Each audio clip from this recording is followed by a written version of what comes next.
अकबर का साला। अकबर का साला हमेशा से ही बीरबल की जगह लेना चाहता था। अकबर जानते थे कि बीरबल की जगह ले सके ऐसा बुद्धिमान इस संसार में कोई नहीं है। फिर भी जोरू के भाई को वह सीधी ना नहीं बोल सकते थे। ऐसा करके वह अपनी लाडली बेगम की बेरुखी मोल नहीं लेना चाहते थे। इसलिए उन्होंने अपने साले साहब को एक कोयले से भरी बोरी दे दी और कहा कि जाओ और इसे हमारे राज्य के सबसे मक्कार और लालची सेठ दमड़ीलाल को बेचकर दिखाओ। अगर तुम यह काम कर गए तो तुम्हें बीरबल की जगह वजीर बना दूंगा। अकबर की इस अजीब शर्त को सुनकर साला अचंभे में पड़ गया। वह कोयले की बोरी लेकर चला तो गया, पर उसे पता था कि वह सेठ किसी की बातों में नहीं आने वाला। ऊपर से वह उल्टा उसे ही चूना लगा देगा। हुआ भी यही। सेठ दमड़ीलाल ने कोयले की बोरी के बदले एक ढेला भी देने से इनकार कर दिया। साला अपना सा मुँह लेकर वापस महल लौट आया और अपनी हार स्वीकार कर ली। अब अकबर ने वही काम बीरबल को करने को कहा। बीरबल कुछ सोचे और फिर बोले कि सेठ दमड़ीलाल जैसे मक्कार और लालची सेठ को यह कोयले की बोरी क्या, मैं सिर्फ कोयले का एक टुकड़ा ही 10,000 रुपये में बेच आऊँगा। यह बोलकर वह तुरंत वहाँ से रवाना हो गए।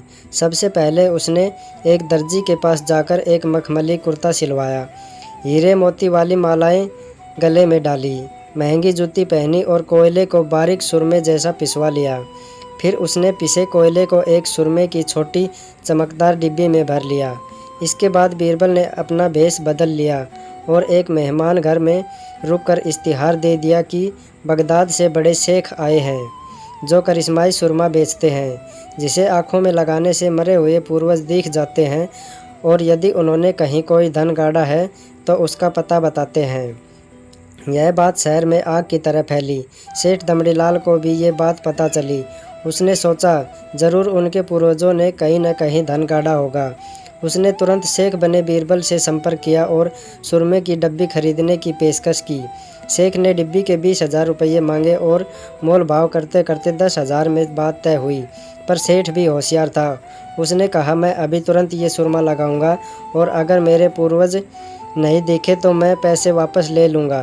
बीरबल ने बोला, बिल्कुल आप ऐसा कर सकते हैं। चलिए शहर के चौराहे पर चलिए और वहाँ इसे जांच लीजिए। सुरमे का चमत्कार देखने के लिए भीड़ इकट्ठा हो गई।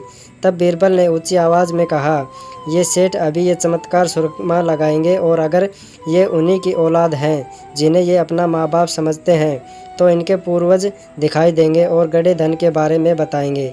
लेकिन अगर आपके माँ बाप में से किसी ने भी बेईमानी की होगी और आप उनकी असल औलाद नहीं होंगे तो आपको कुछ भी नहीं दिखेगा। और ऐसा कहते ही बीरबल ने सेठ की आंखों में सुरमा लगा दिया। फिर क्या था, सिर खुजाते हुए सेठ ने आंखें खोली। अब दिखना तो कुछ था नहीं, पर सेठ करे भी तो क्या करे।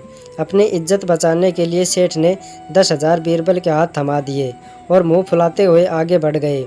बीरबल फौरन अकबर के पास पहुँचे और रुपये थमाते हुए सारी कहानी सुना दी। अकबर का साला बिना कुछ कहे अपने घर लौट गया और अकबर बीरबल एक दूसरे को देखकर मंद मंद मुस्काने लगे।